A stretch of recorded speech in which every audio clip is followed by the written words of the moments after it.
আসসালামু আলাইকুম ভাইরা এবং চাচারা, আপনারা আসলে কি কাজ করতেছেন?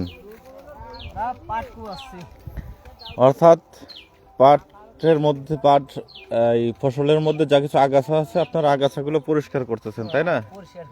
হ্যাঁ, আগাছা পরিষ্কার করতেছেন। আস্তে আস্তে আল্লাহ রহমত করলে এই পাটটাই একসময় বড় হয়ে যাবে, পাট কাটা হবে, সেই পাট পানির মধ্যে জাগ দেওয়া হবে, তাই না? আমাদের এলাকার ভাষায় তো জাগ দেয়াই বলে। জাগ দেওয়ার পর যখন জাগ পরিপূর্ণ হবে, এরপরে এই পাট আমাদের এলাকার ভাষায় পাট এড়ানো হয় বা পাট বাছা হয়। ওই পাট হাটে নিয়ে বিক্রি করতে হয়। আমরা যারা হাট বাজারে কিনা বেচা করি, আমরা তো মনে করি যে খুবই সহজ। আসলেই কৃষকের চাষবাস যে কত কঠিন, বাস্তব চোখে না দেখলে বোঝা যাবে না। এই যে রোদ, যে রোদের মধ্যে আমি ভিডিওটা করতেছি, 1 মিনিট দাঁড়িয়ে থাকলেই শরীরে ঘাম ঝরতেছে। সেখানে আমাদের দেশের এই কৃষকেরা তারা সারাদিন কষ্ট করে ফসল ফলায়।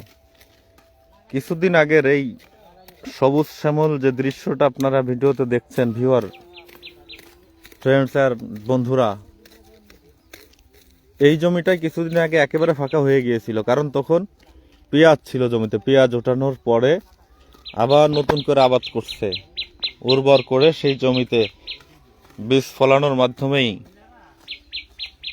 জমিতে পাটের চাষ শুরু হয়ে গেছে।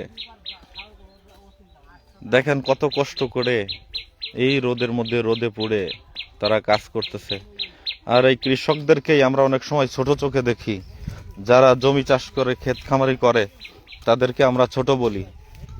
যারা বড় লোক মাইন্ড করবেন না, যাদের আল্লাহ অর্থ দেশে, আমরা এই সকল কৃষক গরিব, এদেরকে আমরা কখনোই মূল্যায়ন করি না। এই কৃষকেরাই যদি জমিনে কাজ না করে, তাহলে আপনার পেটে খাবার, যে ভাতটা আপনি খান, ওই ভাতটা কিভাবে আসবে? যেই তরকারি সুস্বাদু করে রান্না করে খান, পেঁয়াজ লাগে, রসুন লাগে, এই কৃষকেরাই কিন্তু এইগুলো আবাদ করে। আর ওই যে পাটের গুণাগুণের তো শেষ নাই। এই পাট শাক হিসাবেও খাওয়া যায়, অনেক গুণাগুণ। তার মধ্যে উল্লেখযোগ্য অ্যান্টিঅক্সিডেন্ট তৈরি হয় দেহের মধ্যে। দেহের ক্ষতিকর যে সকল পদার্থ আছে এগুলোকে ধ্বংস করে, পাশাপাশি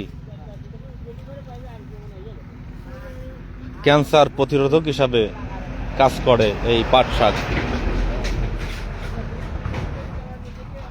তো চাচারা, এই যে কাজ করতেছেন, কয়টার সময় কাজ শুরু করছেন? ভোর 6টায়। শেষ হবে কয়টায়? 2টার সময়। এই রোদে পুরে সকাল 6টা, তখন তো রোদ ছিল না, কিন্তু এখন যে প্রখর রোদ, এই রোদে পুরে তারা কাজ করে। আপনারা সবাই আমাদের দেশের কৃষকদের জন্য, যারা জমিন চাষ করে, আমাদের জন্যই ফসল ফলায়, খাবারের ব্যবস্থা করে। রিজিকের মালিক আল্লাহ, কিন্তু রিজিক আমাদের মাধ্যমেই, এই কৃষকদের মাধ্যমেই জমিনের মধ্যে রিজিকগুলো তারা তৈরি করে, তারা বীজ ফলায়, চাষ করে, জমিন চাষ করে। আপনারা এই কৃষকদের জন্য সবসময় দোয়া করবেন, যাতে কৃষকেরা যদি বাঁচে, আমরা বাঁচব। কৃষকেরা যদি সুস্থ থাকে, সঠিক ফসল ফলবে, সেই ফসলের মাধ্যমেই আমাদের দেশটা সুখী সমৃদ্ধির দিকে এগিয়ে যাবে। আর এই সবুজের মধ্যে যখন আসি, মনে হয় যেন যে সবুজের মধ্যে হারিয়ে যাই। আল্লাহ তাআলা রব্বুল আলামিন এই কৃষক ভাইদেরকে সুস্থতার সাথে নেক হায়াতে তৈয়বা দান করুক। দেখেন কিভাবে ঘেমে অস্থির হয়ে গেছে, মনে হচ্ছে সে মাত্র গোসল করে আসলো, এত পরিমাণ ঘেমে গেছে। তাদেরকে নিয়ে আমরা আর কখনোই ছোট কথা বা কটু কথা বলবো না। আমরা সব সময় তাদের জন্য বেশি বেশি দোয়া করব। আজকে লাইভ এই পর্যন্ত শেষ করছি। আসসালামু আলাইকুম।